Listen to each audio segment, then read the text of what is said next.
Eh bien, je suis en compagnie d'Eliane Birman pour Les Travailleurs de la mer de Victor Hugo. C'est ça. Bonjour Eliane. Elia Birman. Elia Birman. Ah, Elia Birman, pardon. C'est ça. Alors, donc c'est un roman de Victor Hugo qui se passe à Guernesey, que vous avez adapté. Donc c'est à la période où Victor Hugo a été exilé, c'est ça? Voilà, c'est en 1866 où effectivement Victor Hugo se retrouve exilé suite au coup d'État de Napoléon. Ouais. Et il va d'abord aller à Bruxelles, puis à Jersey, puis à Guernesey. Et à Guernesey, qu'est-ce qu'il fait? Il décide d'écrire un roman sur un personnage qui s'appelle Gilliatt, qui est un personnage un peu isolé, un peu rejeté de la communauté.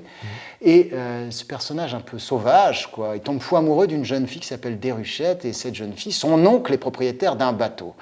C'est le bateau qui fait la jonction entre Guernesey et Saint-Malo. Et le bateau fait naufrage au milieu de l'océan. Et évidemment, l'oncle de la jeune fille promet la main de sa nièce à qui pourra sauver, ramener le navire, et plus particulièrement la machine du navire. Et donc il part au milieu de l'océan, et là, il essaie de ramener la machine pour pouvoir épouser Déruchette. Alors après, on va pas se spoiler peut-être. Il y a une tempête, quoi. Mais c'est ça, c'est l'histoire de la tempête. Oui. Qu'est-ce qui vous a plu dans cette histoire? Pourquoi vous avez voulu défendre ce texte qui n'est pas un des plus connus de Victor Hugo? C'est alors le premier instant, en fait, je cherchais un titre sur des poèmes sur la mer et je tombe sur cette phrase. Il n'était pas beau, il n'était pas laid, pardon, il était beau peut-être. Et du coup, je me suis dit, mais c'est étrange, mais il n'est pas beau, il est laid, il est quoi? Et puis ensuite, on a cette histoire. Et cette histoire, c'est un peu comme un millefeuille, c'est-à-dire qu'on entre dans l'histoire et on se découvre qu'en fait, non seulement c'est une histoire d'amour, mais c'est aussi une histoire d'isolement. Non seulement, il y a tout qui se mêle à ce combat, c'est un combat contre la tempête, un combat contre la nature, un combat pour l'amour, mais un combat aussi pour lui-même. Et c'est un combat contre la nature extérieure, mais aussi un combat aussi contre sa propre nature, d'être rejeté, d'être isolé. C'est à chaque fois, c'est une espèce de millefeuille. En fait, on croit qu'il est moche, mais il est beau. En fait, on croit qu'il se bat parce qu'il est amoureux, mais en réalité, il se bat aussi contre lui-même, contre son rejet, pour être accepté. Et tout est comme ça, ainsi que la fin, que je ne vous dis pas. Donc c'est ça, et que c'est vous ça qui vous a plu. Le c'est, côté combat contre l'adversité. Je me suis même pas posé la question, je suis tombé dans ce roman comme dans un trou. Ah ouais. Ah oui, d'accord.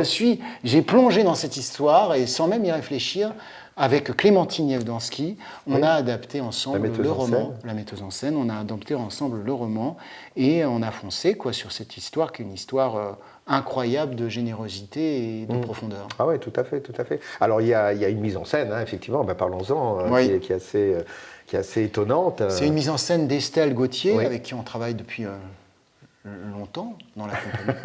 Oui, très longtemps. C'est la scénographie est d'Estelle Gauthier. D'accord. Et la mise en scène est de Clémentine Yevdansky. D'accord. Et on travaille ensemble depuis un moment. Et en fait, il y a sur scène des planches, plein de planches en bois et des petits escabeaux. Et avec les escabeaux, les planches en bois, avec également un seau dans lequel on a mis une bouilloire, on a fabriqué un bateau. Un bateau, effectivement. Un bateau qui tient avec des cordages et des nœuds. 3 fois rien. Avec 3 fois rien. Et en fait, on rentre complètement dans l'imaginaire de ce bateau à vapeur qui va faire naufrage. Et avec ça, vous arrivez vraiment à nous faire vivre le naufrage. Hein, c'est incroyable. Et le naufrage arrive.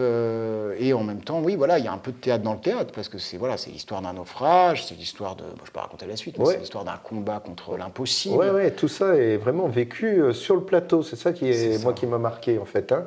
C'est... voilà. Tout en racontant. Alors, vous avez pris le parti pris, si je puis dire, vous avez respecté presque le texte, hein, non?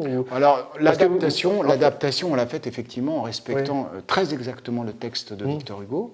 Et ça a été un moment très important de pouvoir découvrir, en disant le texte, qu'est-ce qui va marcher sur scène et qu'est-ce qui ne marche pas. Ah ouais. Et on est très surpris d'avoir des éléments, comme par exemple le moment où, en tant que narrateur, je prends des boulons, et il y a une espèce d'énumération comme ça des outils qu'il va utiliser pour pouvoir sortir la machine au milieu de l'océan, la machine du navire, pour essayer de la ramener. Et en fait, il va tous les noms sont des vrais noms. C'est des vrais noms. D'objets, et c'est des noms de dialecte guernesiais, ce qui est très important de savoir. En citer quelques-uns pour donner une idée. Il y avait le coin des échos et des écoutes, les boulines n'étaient point mêlées avec les drisses, les bigots étaient rangés selon la quantité de trous qu'ils avaient, les emboudinures, voilà, ça continue. C'est Marouillet, les caparas, les gabarons, les joutrous, les que ça fait calbas, les rêver. galoches, les pantoirs, les oreilles d'âne, les racages, les bosses, les bouteurs. Tout ça, c'est un vocabulaire marin qui existait vraiment. Et le mot guernesiais, Oui, plus important, oui. c'est pieuvre. Ah oui. Pieuvre est un mot qui Sérieux? n'existait pas. Ah bon? Non. Oui, c'est parce un que- mot qui vient de ce roman et il a été demandé, comme on disait, poulpe en guernesiais à Ouais. des marins. Et ces marins ont dit pieuvre. Et il a mis, pour décrire la pieuvre, c'est tellement bien écrit dans ce roman, la pieuvre qui attaque Gilliatt. Oui, c'est ça. Il y a ce passage où il est attaqué par une pieuvre, un kraken, vous dites c'est presque. à ça, un moment exactement. donné. Et Une justement, bête mythologique. et en fait, il a été utilisé ce mot des marins guernesiais pour pouvoir parler de la pieuvre. Et ça vient de là. Donc le nom de l'île, ça vient de là. Le nom de pieuvre vient Oui. Le effectivement nom de d'un pieuvre. dialecte guernesien. D'accord. Ah, Et, ok, et d'accord. parce que la description de la pieuvre est si bien faite, Ah oui.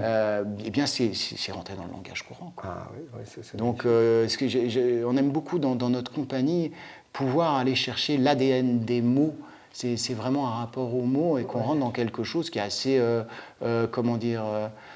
qui nous transcende, quelque chose toujours de viscéral et dans la mise en scène et dans le texte. Et le texte nous amène à des choses finalement où on va découvrir ensemble des nouveaux mots, des nouvelles sensations et puis des challenges physiques parce que c'est vrai que Ah, c'est un physiquement, sacré challenge. Quand vous finissez, vous êtes en dos. Voilà.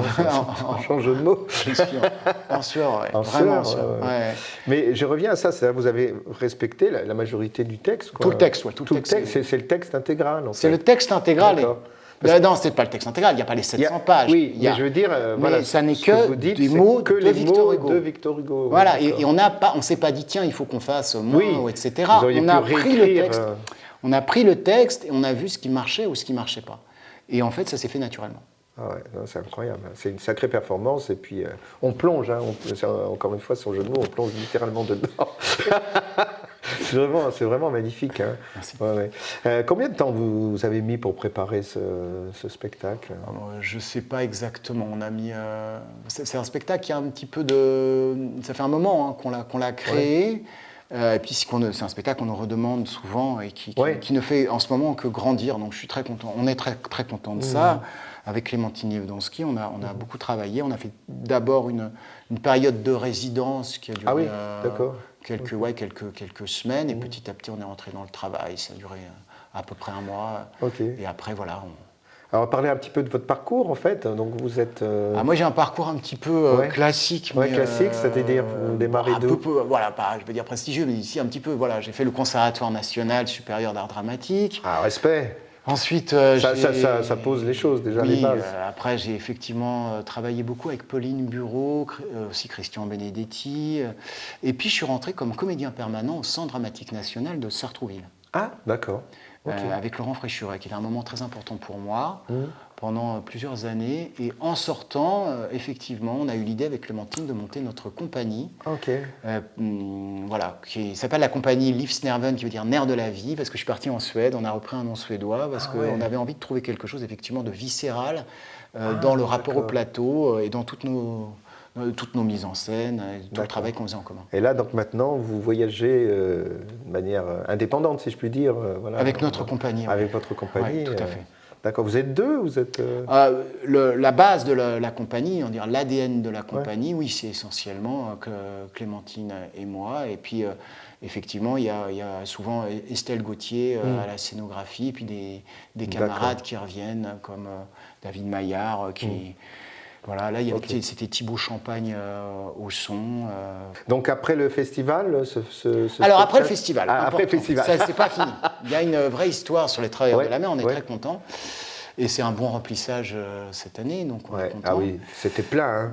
Ouais, Il y avait même si, des si. gens qui n'avaient pas de siège pour s'asseoir, moi j'ai vu. C'est vrai.